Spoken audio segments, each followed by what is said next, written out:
It was recently announced that the US theatrical release of Ant-Man and the Wasp: Quantumania will be postponed to February 17, 2023. It thus swaps the release slot with a Captain Marvel sequel, The Marvels. The early premiere is all the more reason to take a quick look at the 31st film in the MCU and check out the cast, the script, and everything in between. We have dealt with all these questions and will answer them for you in this video, so stay tuned.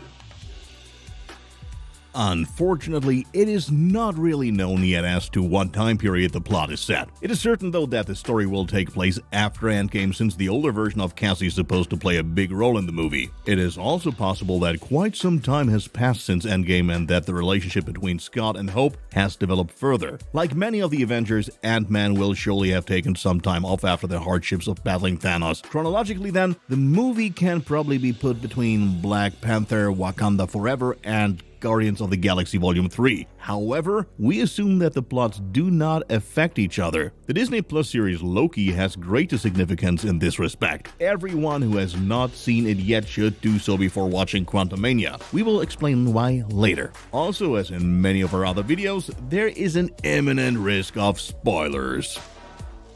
In the meantime, quite a bit is already known about the cast, which is mainly due to the fact that filming is quite advanced at the time of making this video.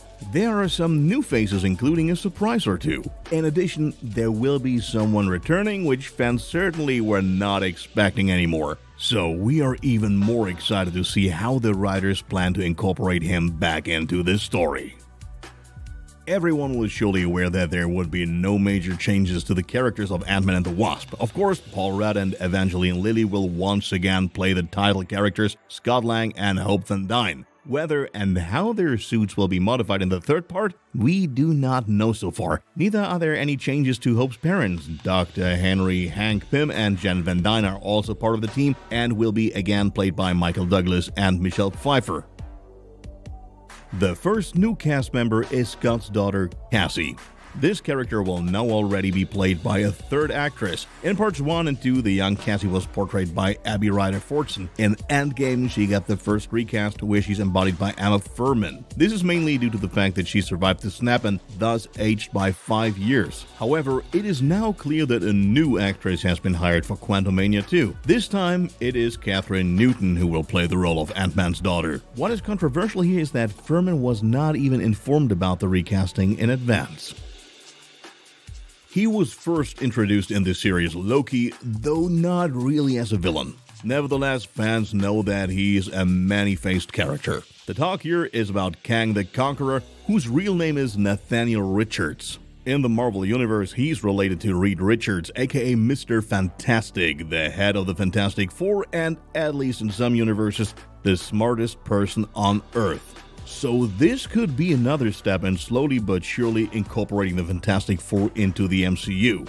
Kang is played here, as in Loki, by Jonathan Majors. Already in the first Ant-Man film, main character Scott Lang met the villain Darren Cross, also known as Yellow Jacket. In the end, Ant-Man was finally able to defeat his opponent by manipulating his suit and thus seemingly crushing him. In the past, the theory that Cross could have survived the entire event came up more often, not least because director Peyton Reed himself spoke of Cross' possibility just being trapped in the quantum realm. That's not a definite announcement yet, of course, but combined with an image released by Evangeline Lilly, things are slowly but surely starting to take on a clear shape. The Wasp actress put the name of Yellow Jacket actor Corey Stoll in her hashtags and deleted the picture again shortly after, which is a pretty clear sign as we think. Another celebrity joining the movie is Bill Murray. Murray is probably one of the most popular actors in Hollywood. It is not known yet which part he will play, and the actor himself was not allowed to reveal anything up to now. When asked by a reporter what his superpowers are, he replied, "My superpower is that I'm a bad guy." Ant-Man could therefore have to deal with a multitude of antagonists. Rumor has it that Murray could take on the role of Krylar. Appropriately enough, he's up to mischief on the quantum realm. It was clear fairly quickly that a third Ant-Man film would be made. The first two parts together grossed more than $1 billion.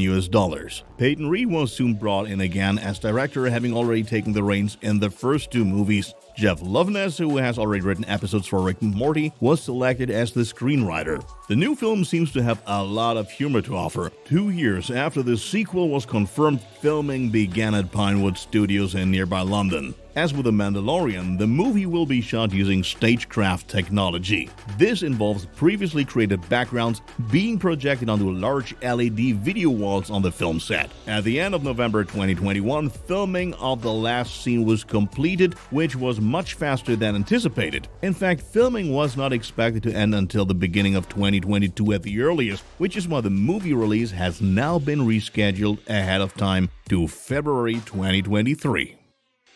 Unfortunately, nothing is known about the plot at this point, so we can only speculate as to how this story might continue. The main question here is how Kang could make an appearance. Does he come from the future, the past, or is it even the version of Kang that lives on Earth at this time? It would also be feasible that he comes to Earth through the Quantum Realm, or maybe he needs the perhaps unintended help of Krylar and Yellowjacket. To what degree Kang is aware of himself or his other versions also remains to be seen. Maybe he's not introduced as a villain at all, but is still or even permanently on the good side as Nathaniel Richards. This would be especially conceivable if you want to bring up Kang as the next big enemy of the new Avengers. It also seems to be coming into fashion in the MCU right now to turn former heroes into villains. In any case, he seems a bit too powerful as the sole antagonist for Ant-Man. Another storyline we're looking forward to is that of Cassie Lang. For us, the recasting can mean two things. First, that Scott's time in the Ant-Man suit is slowly but surely coming to an end, and that his daughter will take over as superhero stature. At least she would fit in well with the rest of the young Avengers. In the comics, she lives with her father at the Avengers headquarters where, without the knowledge of the other members, she secretly injects herself with Pym particles. By doing so, she alters her genes and develops superpowers. Like her father, she can shrink or grow taller,